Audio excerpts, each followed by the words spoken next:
My name is Amara, and I'm 27 years old. I'm the quiet one in my family. I work hard, take care of everything, and never ask for anything in return. I live with my mom and my younger sister, Sasha. People think we're a happy family, but they don't know the real story. For the past 2 years, I've been paying all the bills: electricity, gas, rent, internet, groceries, everything. I never told anyone, I just wanted to help. My mom, Linda, has been struggling since she lost her job, and Sasha hasn't worked at all. She spends her time on social media, shopping, and hanging out with her friends. I never complained, though. One Saturday morning, everything changed. I had just come home from the store when I walked into the living room and saw Sasha standing there, arms crossed. My mom was holding her wallet and looking upset. "Where's the money?" Sasha asked, staring at me. I was confused. "What money?" "Don't act stupid," she said. "Mom had $3,000 for rent in her wallet, and now it's gone. You're the only one here." I stepped back. "Are you serious? I didn't take anything." But my mom believed Sasha. Without asking me anything, she slapped me hard across the face. I stood there, shocked, holding my cheek. Then she pointed to the door. "Get out," she said coldly. "You're not welcome here anymore." I wanted to scream, cry, ask why she didn't trust me, but I didn't. I grabbed my bag, went to my room, and packed a few things. My hands shook, but my heart was broken. When I stood at the door, I looked at them one last time. They both acted like I was a criminal. My mom didn't even look at me. So I left. What they didn't know is that I had been the one paying the bills all along, but if they thought I was a thief, they didn't deserve my help. I stopped paying for everything. That was just the start. After leaving, I didn't know where to go. I didn't have much saved up, since most of my money went to bills, but luckily, my friend Nina answered my call. "Come stay with me," she said right away. "You don't deserve this, Amara." Nina lived in a small apartment about 20 minutes away. It wasn't fancy, but it was warm, clean, and peaceful, something I hadn't felt in a long time. When I walked in with my bag, she gave me a big hug, and I almost cried. For the first few nights, I couldn't sleep. My mind kept going back to the moment when Mom slapped me and kicked me out. I kept wondering, how could she believe Sasha without even asking me? Then, the next week, something surprising happened. Nina and I were eating dinner when I got a message from my landlord, the same one who managed our old house. "Hi Amara," the message said. "Why hasn't the rent for your mother's house been paid this month?" I stared at the screen. That's when I realized, Mom had no idea I was paying the rent all along. I replied calmly, "I don't live there anymore. Please contact the people who are living there now." That night, I also called the electric company and canceled all the payments I had set up. I had been paying for everything: electricity, gas, internet, even their phone bills, all of it. Now, it was all going to stop by the end of the week. I heard from Mrs. Jenkins, the kind old neighbor who lived next to my mom. She said, "Sweetheart, I don't know what's going on, but your mom and sister were outside yelling about something. They said the lights went out." I smiled a little, not because I was happy they were struggling, but because for the first time, they were feeling the weight of the truth. They thought they didn't need me. Now they were realizing they were wrong. A few days after Mrs. Jenkins called, Na and I were watching a movie when my phone buzzed again. It was a message from my mom. "Linda, the Wi-Fi is down. Do you know anything about it?" I just stared at it, shocked. No apology, no mention of throwing me out, just a simple question like nothing had happened. I didn't reply. An hour later, another message came in from her. Also, the electricity shut off. I had to call the company, and they said the account was in your name. Why did you cancel it? I took a deep breath. I could have gotten angry. I could have reminded her of how she slapped me, kicked me out, and believed a lie, but instead, I typed just one sentence. "Because I no longer live there." That was it. No more, no less. From that moment, I decided I wasn't going to carry their weight anymore. I had done enough, paid enough, and been hurt enough. The next morning, Na suggested I talk to someone about everything, not just the slap, but all the years of being ignored, blamed, and used. So, I booked a free session with a counselor. It was hard at first. I felt embarrassed, like maybe I was overreacting, but the counselor said something that stuck with me. Kind people often stay silent when they're hurt, but silence doesn't protect you, it just protects the ones hurting you. That really hit me. Then something surprising happened. my mom showed up at Na's apartment. I was about to leave for groceries when I opened the door, and there she was. Her hair was messy, her eyes were red, and she looked completely different from the cold woman I knew. Amara, she whispered, can we talk? Na stood behind me, protective. I stepped outside and closed the door behind me. What do you want? I asked, calm but firm. Her voice cracked. Then she told the truth.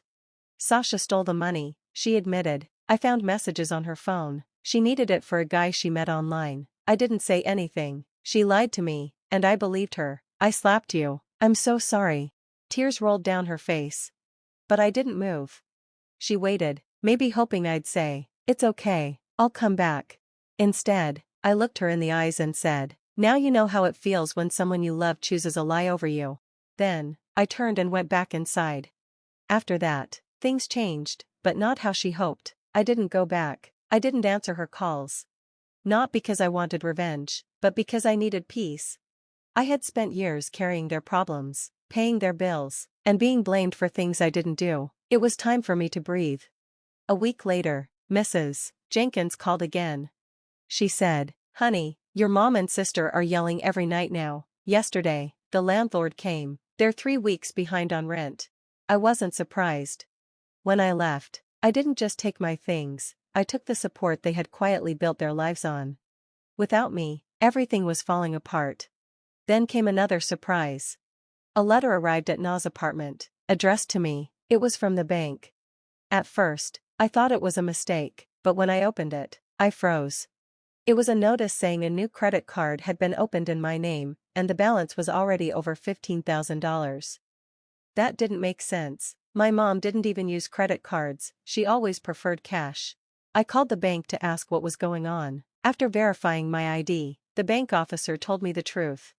Someone applied for this card using your mother's identity. It seems it was created under your sister, Sasha Carter's name.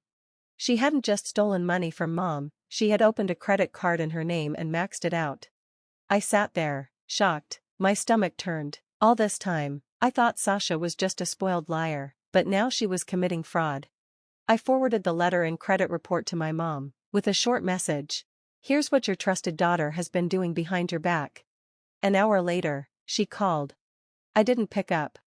Instead, I sent one more text, I warned you, but you chose her lies over my truth, now deal with the truth alone.